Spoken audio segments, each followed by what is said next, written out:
So much of the massive rally in the S&P 500 since late October has robbed investors of future return potential to such an extent that it caused a massive pullback in the Strategizer's US equity model score from 60 to 29 in just 1 month, which is incredible.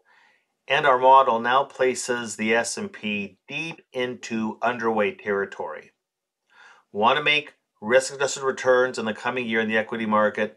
Best to shift your attention to the much cheaper Canadian space where our model has a neutral weighting, though the greatest upside potential seems to reside in the emerging markets, especially in Asia, where most equity regions are cheap, and will benefit from lower inflation, lower interest rates, and an end to the bull market in the US dollar.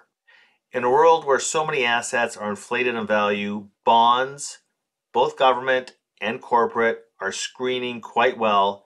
And while our duration model has pulled back some, it's still at the margin flashing green.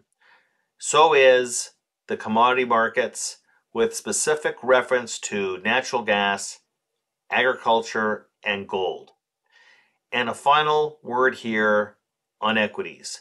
With interest rates declining and the yield curve likely to pivot in the coming year and uninvert to a positive slope, the banks on both sides of the border are definitely worth a look right now, given the fact that this sector is one of few that appears to have already priced in the hard landing, and you always want to own assets or securities that are priced for bad economic news.